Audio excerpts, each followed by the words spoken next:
Bonjour à toi public et bienvenue dans ce podcast Dernière Lune. On continue de plonger dans les appendices du JDR et aujourd'hui j'ai un invité particulier. Zoran, bonjour à toi. Bonjour cher ami Franck. Peux-tu te présenter? Eh bien écoute, Zoran, 46 ans, 57 kilos. Moi, allez, dis 20 de plus peut-être. Mais en face de... Hey, ce matin j'ai fait un footing. Ok. Voilà, donc comme on dit, coureur. Voilà, dans mon CV. Et puis rôliste, surtout. Bien le sûr. reste, on s'en fout. Après, je fais de la peinture sur figurine aussi. Voilà. Mais surtout, rôliste, là. J'ai choisi de consulter Zoran pour une activité très particulière. Il est un de mes potes qui maîtrise le plus de JDR. On l'a pu le voir sur sa chaîne, sur TCC, je vous le conseille tous. Il maîtrise une multitude de jeux, sa collection est conséquente et régulièrement il part à l'aventure sur de nombreux jeux. Il est là aujourd'hui pour m'appuyer. Je vais lui présenter notre feuille de personnage. Eh ben, vas-y, envoie. Alors, question de base. Quel est pour toi les traits qui vont dessiner la feuille de personnage idéale? C'est quoi les grandes priorités? Alors, les grandes priorités, alors moi, déjà au premier coup d'œil, moi je suis sensible à l'esthétique. C'est-à-dire que pour moi, la feuille personnage, elle doit pas être que, si tu veux, une feuille avec où c'est qu'on va mettre les données pour que ce soit le plus accessible, le plus logique, le plus... voilà, je veux pas que ça ressemble à un tableau Excel. Si tu veux, en regardant la feuille personnage, je veux que déjà, que dans la maquette, dans la manière dont elle est faite, déjà, il y ait une appétence, tu vois, qu'elle me donne envie.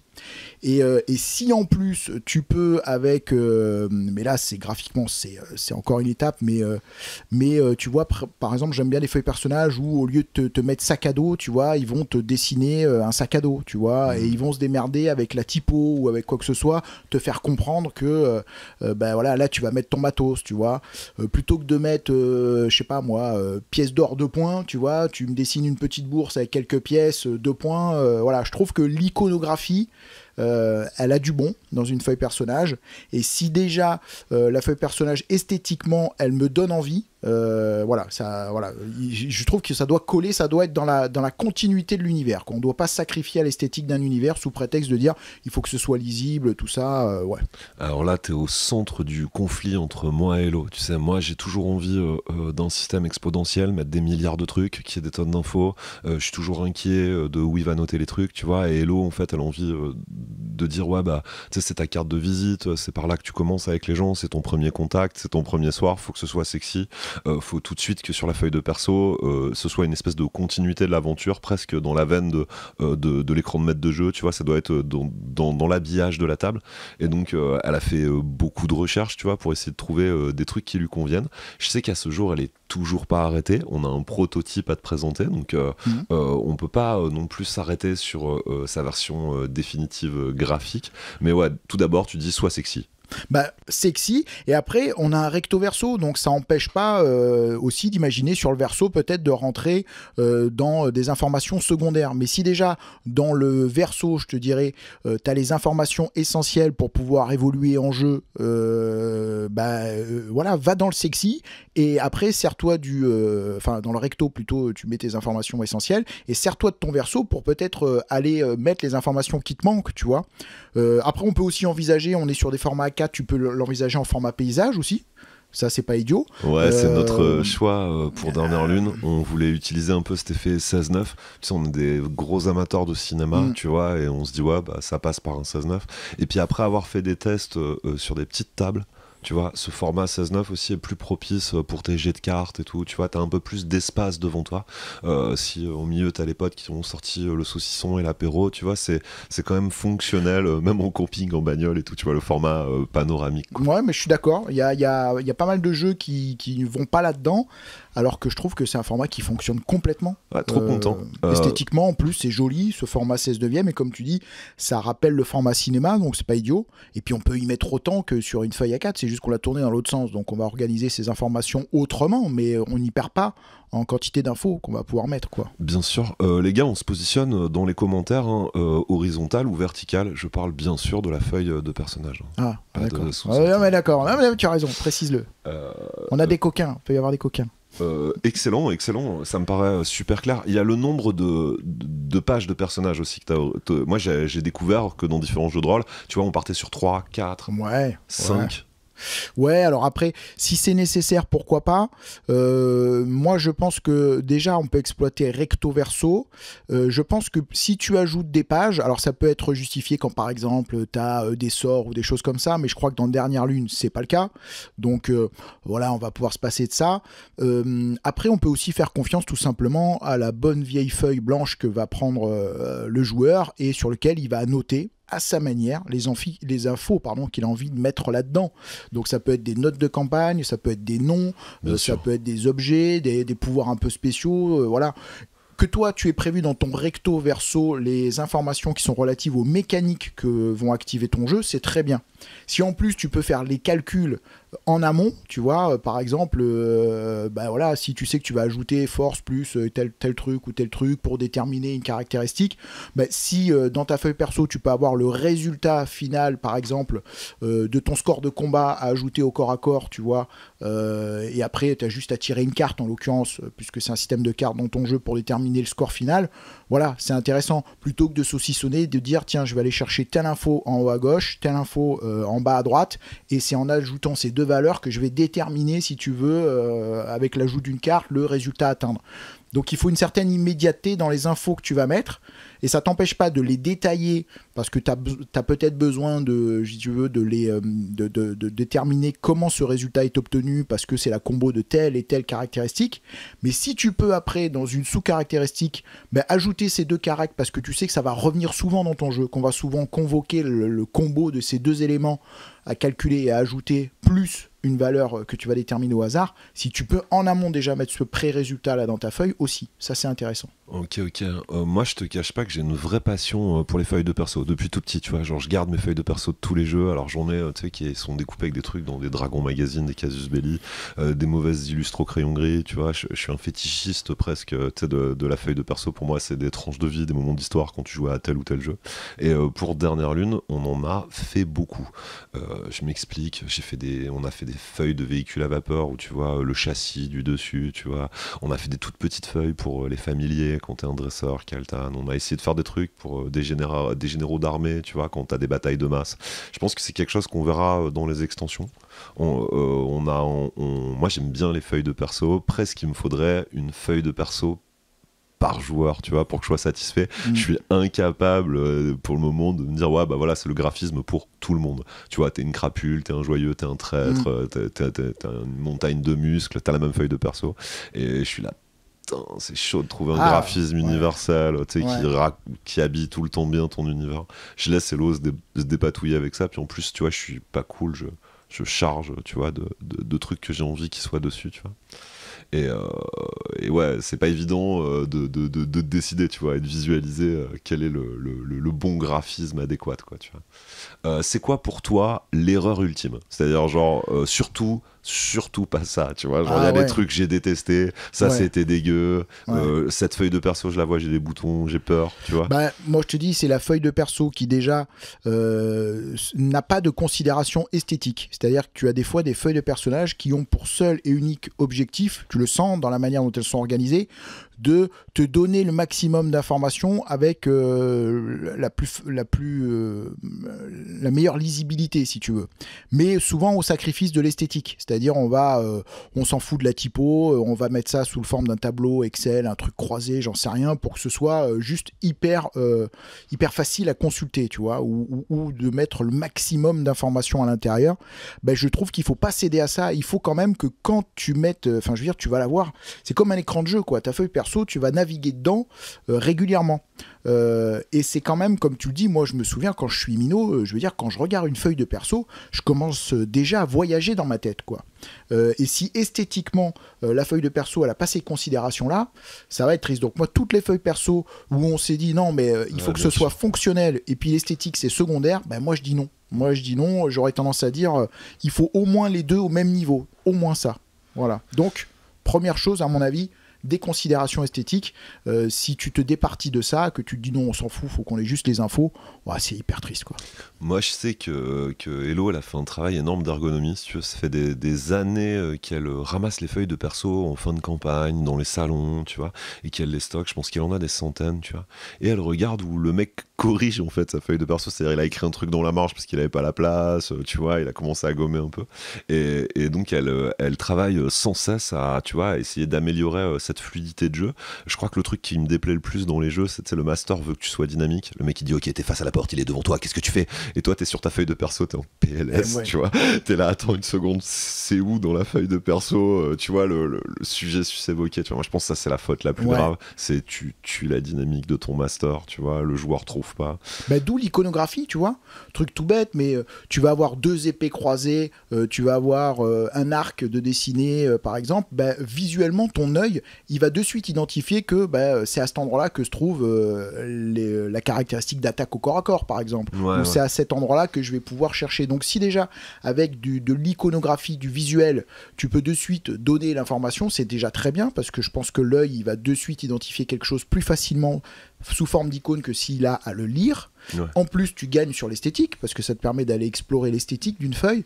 Et je pense que tu vas hiérarchiser aussi tes informations comme un PowerPoint, en fait, tu sais, où tu vas avoir un grand titre. Tu sais que dans ce bloc-là, on va parler peut-être des actions. Tu sais que dans ce bloc-là, on va peut-être parler de ton équipement. Bon, bah, si tu arrives, si tu veux, à créer dans ta feuille personnage des blocs qui vont concerner peut-être ce qu'il porte, des blocs qui vont être relatifs à comment il doit se comporter en combat, et que t'identifies déjà ces deux blocs de manière évidente, et qu'après, dans ces blocs eux-mêmes, tu vas créer encore une hiérarchisation avec peut-être une typo un peu plus petite, des choses en gras, des cadres.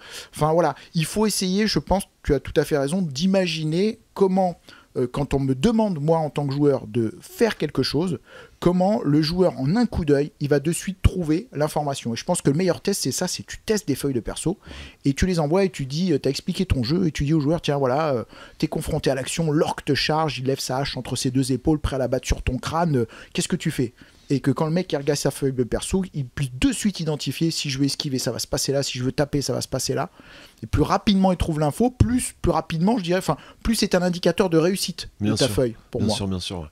En vrai, la meilleure feuille, c'est celle dont on parle jamais, quoi. C'est parce que tu trouves tout dedans. C'est un peu comme les bassistes dans les groupes de rock, quoi. Ouais, puis il y a un arbitrage entre trouver tout et trouver l'essentiel qui est pas forcément évident, mais je trouve que tu peux hiérarchiser, c'est-à-dire te dire, en première page, il faut que je trouve vraiment tout ce qui est relatif à ce que je vais utiliser le plus couramment dans mes interactions avec l'univers.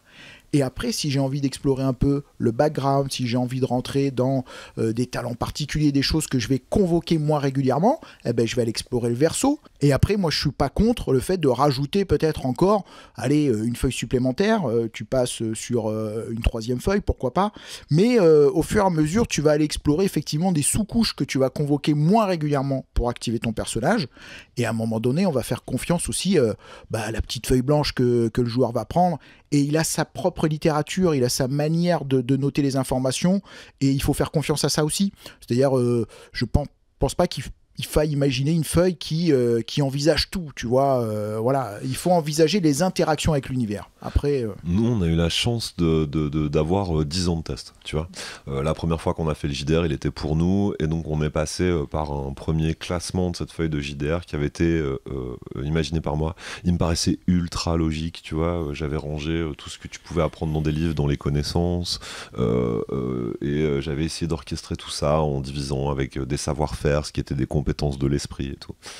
Mais avec les mecs qui passaient un temps infini quand je leur posais une question, à se dire attends, mais ça c'est un savoir-faire, je l'ai appris dans un livre, je l'ai pas appris dans un livre, tu vois. Bref, c'était une catastrophe. Hello a commencé à prendre les temps, c'est les temps réactionnels, c'est-à-dire je lui dis ouais vas-y fais-moi un jet d'esquive, et le mec il est là, je l'ai appris dans un livre, je suis là mais non t'as pas appris ce livre. C'est ah ouais ok, c'est dans les instincts, ouais je peux faire introuvable, tu vois. Et aujourd'hui on est à la 5e feuille de personnage, tu vois, et donc on a essayé tout type de mise en page, tout type de restructuration de texte, tu vois, sans pour le moment trop se soucier du graphisme, et d'essayer de voir chrono, le MJ te dit fais un jet d'esquive, le mec il te répond tout de suite le bon chiffre, ouais. Tu vois, parce que t'as besoin que ce soit dynamique, mais tu vas halluciner. La solution était hyper simple, c'est Hello, c'est l'ordre alphabétique. I, ouais. hyper basique, le classique. On a testé absolument tout, des cellules, des modules, séparés, pas séparés. En fait, on a fait une grosse zone où tu as toutes les compétences qui sont centralisées, tu vois, et où on va avoir les compétences générales rangées par ordre alphabétique. On a séparé le bloc pour ce qui concerne le combat, en disant quand tu te files, regarde bien cette partie-là où ça bastonne, il y a du rouge, tu vois, ton œil est attiré vers cette odeur de sang, tu vois. Et puis, ce qui est vraiment fondement de ton personnage, qui est les caractéristiques, ce qui définit sa génétique, son ossature, bah, c'est vraiment en haut, vers ton nom, tu vois, genre sur les hauteurs. On va rentrer maintenant dans la deuxième partie. Je vais profiter de Zoran pour découvrir ce qu'il y a à l'extérieur de la feuille de personnage, quelles sont les thématiques abordées qu'on souhaite soutenir. D'accord, donc à l'extérieur, c'est-à-dire que c'est uniquement ce que tu me présentes là. Ouais, c'est ce que tu as derrière, tu vois. C'est les sujets que j'ai l'intention d'aborder. Je suis pas encore complètement fixé. Est-ce utile, pas utile? D'accord. Tu vois, est-ce que ça te semble pertinent ou pas? Autant le front, tu vois, on commence à se décider. On a une idée de comment on va ranger ça. Autant l'arrière, on s'engueule beaucoup. On va consulter l'expert. Bah écoute, alors expert. Bon, en tout cas à la hauteur, voilà, j'en ai vu beaucoup et c'est vrai que c'est un sujet sur lequel je pose mon attention, en tout cas j'y réfléchis aussi parce que je trouve ça très important. En fait, c'est ton interaction, c'est ta manette de jeu, quoi. Tu vois ce que je veux dire? Si on prenait le parallèle avec un jeu vidéo, c'est je t'ai mis devant ton jeu vidéo, gars, je veux taper. Ok, c'est quoi? C'est Y, c'est X, c'est LR, c'est où, tu vois? Et voilà. Et comment tu fais pour identifier ça? Donc, comment elle est foutue ta manette, tu vois, c'est ça. pour interagir. Ça. Ben non, mais moi je trouve ça, tu vois, le dos, je trouve ça intéressant. On a portrait en haut à gauche. Moi j'aime bien quand une feuille de perso, tu peux dedans importer un portrait. Que ce soit une image avatar, que ce soit de pied en cap, peu importe, mais je trouve ça important que c'est ce qui va personnaliser, et puis t'as ton personnage sous les yeux. Donc, alors ça fait l'unanimité dans la team. On va te laisser un petit espace pour exprimer tes aptitudes graphiques, toi joueur de Dernière Lune.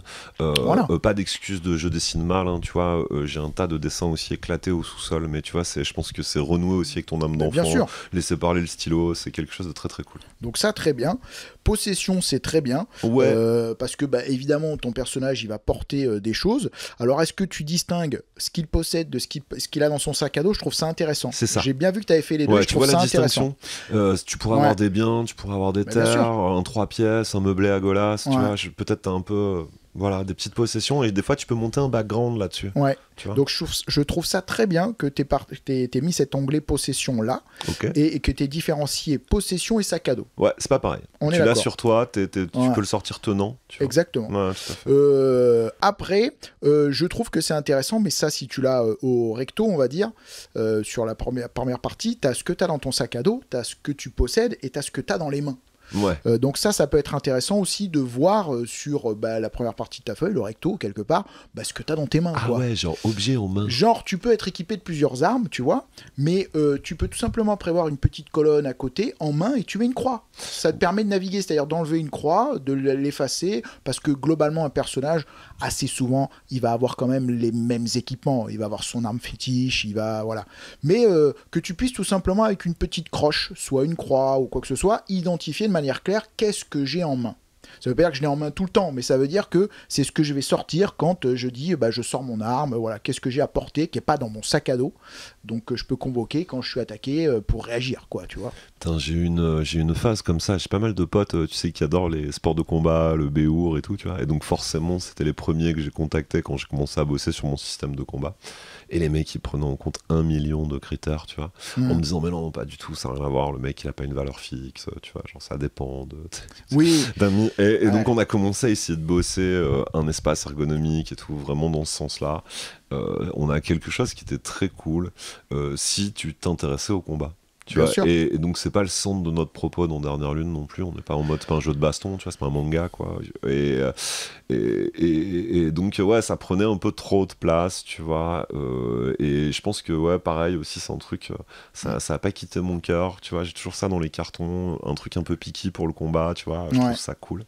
La localisation, je sais pas, il y a plein de trucs que j'aimais bien quand j'étais petit. Aujourd'hui, je suis un peu détaché de ça, tu sais, je suis un peu plus cinéma, genre je trace, et c'est intéressant comme point de vue. Et oui, parce que alors la localisation, c'est rapidement sur le sujet, c'est pas simple parce que où tu le places. Est-ce que tu détermines qu'au moment où on fait l'attaque, parce que le gars, souvent, emporté par sa description, le joueur va te dire je l'attaque au niveau du corps, je le frappe au niveau du cou, j'essaye de le frapper à l'épaule. Et si ton jeu il prévoit tout simplement la localisation se fait au dé, bah t'es un peu marron parce que t'as un personnage qui te dit en face, un joueur qui te dit mais moi instinctivement je te raconte ce que je fais, et emporté par le combat, il va partir sur des descriptions cinématiques en visant des parties du corps, mais peut-être que toi ton système, bah il prévoit juste non gars, ça se passe avec un dé lock et on voit où ça tape. Ouais. Est-ce que c'est bien souhaitable, pas souhaitable?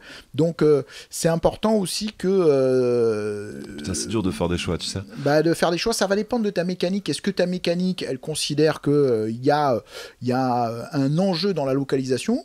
Est-ce que cet enjeu, il intervient que quand il y a un coup critique? C'est ça. Tu vois? Bon, donc là... Là, tu fais des tests, tu vois, tu regardes dans la partie où est le plaisir. Il y a eu tout type de trucs dans la partie combat. Oui. Ah, on a détaillé pied, poing, baston, lutte. Tu pouvais immobiliser le mec, lui soustraire des cartes, tu vois, au lieu de lui soustraire des PV pour rentrer dans des phases d'épuisement.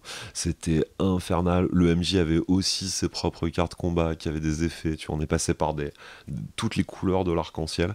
Et je crois que le truc qu'on a gardé, qu'on a vraiment kiffé, c'était le chaînage. Tu vois, le fait de dire, ok, bah là, bullet time, tu peux décomposer ton action en plusieurs tours. Je sais que tu kiffes bien ça. Mais c'est vrai que j'aime bien cette idée parce que je trouve que ça colle avec l'idée qu'on se fait des combats quand on est dans une partie de jeu de rôle. C'est-à-dire qu'instinctivement, les joueurs, si la partie est bien menée, on va essayer de rentrer dans un mode cinématographique de notre combat. Je te décris à fond. Dans ma main droite, je prends un appui. On n'est pas là pour ronger des barres de vie, quoi. Ou alors on met deux tableaux Excel l'un en face de l'autre et on balance des formules et on voit qui gagne, quoi. Bien sûr. Ça n'a aucun intérêt. Donc je trouve que effectivement un jeu de rôle qui va explorer ce champ-là, il est intéressant. Et après, voilà. Tu concèdes après un bout de moment. Hello, elle me dit bon, bah, tu la veux ta barre de chaînage. Et elle me dit vas-y, elle prend un espace conséquent.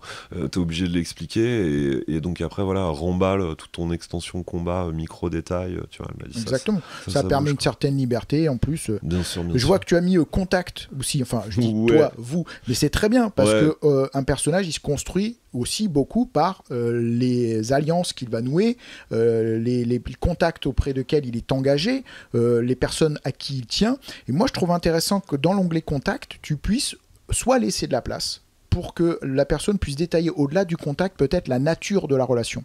Ça peut être un lien hiérarchique, ça peut être même une humeur vis-à-vis de ce contact-là. Est-ce qu'on a de la défiance? Est-ce que voilà? Et même vis-à-vis des personnages entre eux, ça peut être intéressant de marquer un petit peu, tiens, quelle relation les PJ entretiennent les uns envers les autres. Alors, tu as deux solutions. Soit tu peux le marquer, il y en a qui sont pas trop fans de ça parce qu'ils se disent oui, le marquer, finalement, on va le jouer. Mais je me rends compte que finalement, on est assez peu instinctivement à aller le jouer si la feuille de perso ou la mécanique ne nous invite pas à le faire. Au moins, ça t'oblige un peu à déterminer une nature de relation et quelque part à te forcer à donner à la densité. Donc c'est bien si dans Contact, tu peux peut-être prévoir un espace pour rajouter la nature de la relation. Ouais, j'ai vu beaucoup de joueurs qui construisaient leur personnage comme s'il était unique, sans famille, sans proches, sans amis, tu vois, et ouais, je trouve que ça raconte un truc de ouf. Quel contact t'as, quoi. Le lien, c'est quoi le lien? Et c'est pas forcément, quand je dis lien, c'est pas forcément le sang, tu vois, on est du même sang ou pas du même sang. C'est mentor, c'est je sais pas moi, ça peut être muse, tu vois, ça peut être. Au début, Fabrice avait fait un truc énorme sur les contacts qui séparait les niveaux de contact et d'influence qu'ils avaient dans Dernière Lune par allégeance. Un truc hyper conséquent, très crédible, très réaliste de la progression de tes contacts, et tu sais, ça amenait presque un gameplay qui était Contact, l'extension Dernière Lune, tu vois, genre on était là, ouais, je sais pas. Et donc voilà, ça fait partie des trucs qui sont partis au tiroir, hein. On était là, putain, même si on essaye de faire un grand système et tout, il est pas aussi libre que, vas-y, non, mais c'est quoi ton contact, c'est quoi ton histoire, je peux pas faire la liste de tout, tu vois. Et donc on a fini par mettre juste Contact avec une case vide après avoir écrit des pages et des pages sur le sujet, tu vois. Mais souvent, c'est parfois une assez bonne option que juste écrire un mot et de laisser du champ, c'est-à-dire de laisser de l'espace dans la feuille pour que la personne aille nourrir cet espace-là. C'est sûr, si tu mets Contact avec juste une petite ligne de quelques centimètres où tu peux mettre juste un nom, c'est un peu dommage. Peut-être c'est plus intéressant de laisser de l'espace pour que le joueur puisse écrire le contact et un peu épiloguer dessus, c'est-à-dire raconter un peu de ce contact-là. Alors, est-ce qu'on l'invite est-ce qu'on le guide un peu via une case en lui mettant patente relation ou la nature de la relation quelque part, mais en tout cas, au moins prévoir l'espace, c'est bien. Et je vois que dans ta feuille, moi de ce que je vois, vois, ce qui me satisfait, c'est que j'ai l'espace pour le faire. Ouais, tout à fait. Voilà. Ouais. Sac à dos, bah, évidemment, on en a parlé, pour moi indispensable. Qu'est-ce que je transporte sur moi? La bourse, pareil, basique, indispensable, ça prend pas énorme de place. Putain, c'est le truc qui a pris 1 million de coups de gomme en fin de campagne. Tu sais, je t'arrive plus à la lire. Bah, T'es là, on me dit t'as exactement. combien? T'es là, je sais plus, les gars, j'ai les jeux chiffres, il est illisible. Ouais. Après, t'as les jeux de rôle qui sont partis sur un système de niveau de richesse, c'est-à-dire qu'ils considèrent que t'as tel niveau de richesse et considèrent que, ben, en gros, tu peux acheter sans dépenser quoi que ce soit tout objet qui est dans ce niveau de richesse-là parce que ça répond à ta classe. Et que dès que tu vas vouloir acheter quelque chose qui est d'un niveau de richesse au-dessus du tien, bah, tu vas dépenser des points de richesse. Ça permet d'éviter les allers-retours sur l'argent, etc. Bon, après, dans Dernière Lune, j'ai pas l'impression que ce soit un sujet d'évoluer sur sa bourse ou pas, donc tu peux juste te contenter de mettre l'argent, ça ira très bien. Globalement, j'ai la chance d'avoir Zoran régulièrement à ma table de jeu pour essayer avec lui. Alors, dans les actual play, qu'on vous encourage à aller voir sur la chaîne de Dernière Lune, mais aussi pour creuser le système, l'éprouver, le mettre à l'eau.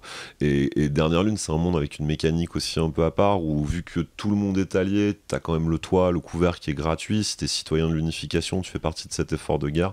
Donc, globalement, les pièces, c'est la... Il n'y a rien, qu'on n'a jamais de sous, c'est toujours pauvre. C'est pauvre. Ouais, c'est pauvre. Peut-être même tu fonctionnes avec du troc, de l'échange de bons procédés. Du passe-droit, tu t'arranges avec le mec de telle ou telle allégeance. Mais donc, globalement, les joueurs, c'est toujours un peu clochard. C'est tellement clochard qu'Elo, elle disait, putain, avec les statistiques sur les parties, ils avaient observé avec Sergio qu'on aurait presque pu livrer les pièces en vrai, tu vois, tellement l'économie est basse, tu vois. T'as jamais un perso qui te dit, ouais, attends, moi j'ai 150 millions de pièces, je voudrais investir, tu vois. Je vois, tout le monde est en galère, tu vois, mais à un niveau interdit, tu vois. Les mecs sont pauvres, quoi. Dernière Lune sont pauvres. Les Kaltan sont désintéressés de l'argent, tu vois. Les Fuel se tapent un boulot de convoyeur à travers. Le Seeker, il prend ce qu'il veut, tu vois. Le mec qui se bat contre la bête, il arrive au comptoir, tu lui dis quoi? Tu vois, tu vis grâce à lui. Donc, le mec, il te fait signe, tu le sers, tu fermes ta gueule. Et donc, il y a quand même cette grosse ambiance d'entraide. T'as vu toutes les petites villes, Medellin, les mecs qui t'accueillent, hop, le vin chaud et tout. Donc, il y a quand même cette vraie dimension de partage. Et l'économie est hyper basse. Donc, nous, la bourse, tu vois, on n'aurait pas. Enfin, voilà, l'économie, je pense que c'est un truc important. On a essayé d'être picky sur les prix aussi. Ouais, mais c'est intéressant parce qu'en plus, il y a assez peu de jeux de rôle où on a cette notion de, quelque part, d'effort de guerre commun, solidarité commune, petits sous, comme tu dis, qui est assez intéressante. Et c'est vrai que je l'ai ressenti, moi, en jouant. Donc, rapport à la feuille personnage, bah voilà, un petit passage bourse pour dire, voilà, les quelques piécettes que tu as là et gérer sa petite économie à l'échelle du groupe, ça suffit. Voilà. Ouais, corrompre, blaquer un peu, tu vois. C'est vrai que même si tu as la cantinière qui va te servir une bouffe commune, tu vois, il y a toujours moyen, il y a une bouteille d'air le comptoir, que le mec il avait gardé pour se faire de rond, et il y a cette bi-économie, tu vois, qui va amener du jeu et qui est good. Et t'as l'onglet notes après. Ouais, alors ça... Très bien. Ça c'est le classique, ça. Et c'est le classico-classique, mais je dirais, on n'y échappe pas. C'est l'espace de liberté. C'est là où justement le joueur va pouvoir, et il faut prévoir de l'espace, il faut y laisser de l'espace là-dessus. Alors soit tu mets la feuille blanche à côté, mais ça peut être intéressant dans ce passage-là, note, d'avoir un espace sur ta feuille perso, voilà, pour noter ce que tout un chacun, et là c'est vraiment individuel, considère comme important. Voilà, ça peut être un truc, un pense-bête, un indice, un truc à aller explorer, un nom. Voilà. Tu sais, j'adore ce moment magique où t'as un pote, ça fait 20 minutes qui lit ses notes et qui tape avec son stylo sur sa feuille de notes, et d'un coup il te regarde avec les yeux brillants, tu vois, en disant non, j'ai compris, tu vois. Et il vient de déjouer ta campagne. Souvent, des fois moi je récupère les feuilles de perso en fin de campagne, tu sais, tu les laisses souvent chez ton MJ, et tu sais, je lis un peu les notes, tu vois, et je suis là, putain, il était très prêt à ce moment-là. D'un coup, hop, je vois, tu sais, le coupable s'est effacé, je suis là, ah là là, tu vois, la note révèle quand même, hein, non, c'est très bien. Autre chose, tiens, que j'aime bien, alors je sais pas si tu le mettras dans ton jeu, je sais pas si ça a sens dans ton jeu. Ouais, dis-moi, vas-y, on en bien parle. Articulé. C'est les aventures qu'on a traversées. Moi, j'aime bien ce côté-là, tu sais, un peu comme dans les nouvelles de Conan. Tu vois, par exemple, tu prends un perso qui a joué dans un univers barbare, heroic fantasy ou quoi que ce soit, et le mec, il a fait peut-être X aventures. Si dans sa feuille perso, je trouve que presque plutôt que de mettre des pecs, tu vois, alors tu peux mettre des points d'expérience, etc., mais si tu as une petite ligne à côté avec marqué la fiancée du gel, la trahison de Mammoth. Ouais, bien sûr. Bah, tu vois, quelques noms comme ça. Un côté un peu legacy avec tes titres, les titres octroyés. Exactement. Ouais, ça froisse. Hein. Ouais, je trouve qu'il y a un petit côté, tu prends la feuille de perso, t'as pas besoin de lire les pecs, tu lis juste les noms des les aventures titres. et les titres et tu fais waouh, voilà ce qu'il a vécu. Et alors, ça prend de la place, je suis d'accord, mais c'est mon petit plaisir à moi, mon petit truc où je trouve ça intéressant. Et quand ça n'est pas dans les feuilles perso, souvent quand j'ai un perso qui est amené à jouer en campagne, et je pense que Dernière Lune, tu peux effectivement peut-être jouer en one shot aussi, mais ta matière A avec la densité de l'univers à partir vraiment sur de la campagne, ça peut être intéressant d'avoir un espace dans lequel tu notes un peu ce qu'il a vécu avec des titres, tu vois, des petits titres de nouvelles. Moi, pour le moment, globalement, les joueurs de Dernière Lune, en fait, ont vraiment pas envie de one-shot. On l'a vu dans les conventions, tu vois, on fait une partie, on termine la partie, les mecs sont pas bien, est-ce qu'on peut faire la suite, comment on peut savoir, j'ai beaucoup de questions, pourquoi la bête, tu vois, et ça c'est cool. Donc je pense que le one shot, tu vois, nous on est vachement plus dedans aujourd'hui en mode NG+, tu connais, t'es instruit de la vérité, et puis d'un coup t'as envie de faire un truc hyper fun dans Dernière Lune qui a rien à voir avec l'approche, tu dis viens on fait un groupe où on fait 4 MAD, on joue 4 voleurs, tu vois, et rien à voir quoi, autre jeu, tu vois. Où on fait 4 faits. Tu vois, ouais, mais ça peut être super intéressant. Bah, c'est après, quand tu as un univers avec une belle densité, une richesse, bah, ça te permet d'aller rentrer dans des, comme tu dis, dans des compositions, des modules d'aventure qui vont être un peu différents, quoi. Mais voilà, moi sur le dos de ta feuille de perso, écoute, pour moi, il y a ce que j'attends, hein, donc c'est pas parce que t'es mon poteau que je te dis ça pour te faire plaisir, mais voilà, sincèrement, voilà, je trouve ça bien fait. Après, comment on habille ça, comment on l'organise, comment on l'esthétise pour rendre ça appétant, facile à naviguer. Ouais, c'est compliqué. Voilà, mais en tout cas, voilà, la manière dont c'est organisé là, alors en podcast on le verra pas, mais moi je le vois sous les yeux.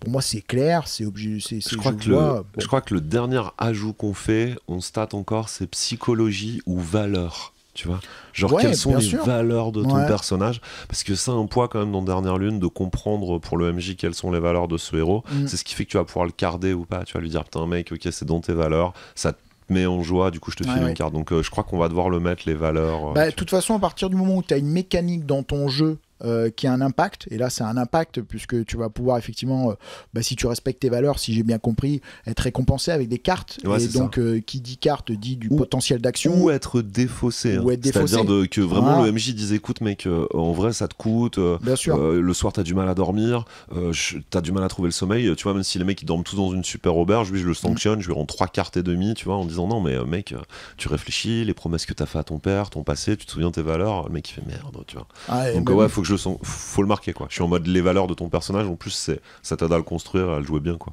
Exactement. De toute façon, pour moi, règle de base, si t'as une mécanique dans ton jeu, il y a forcément une place sur ta feuille perso. Ouais, okay. Tu vois, t'as une mécanique de valeur, ça doit apparaître sur ta feuille de perso. T'as une mécanique de lien, les persos ils ont un lien privilégié entre eux, là, comme dans les JRPG japonais, tout ça, ce que tu veux.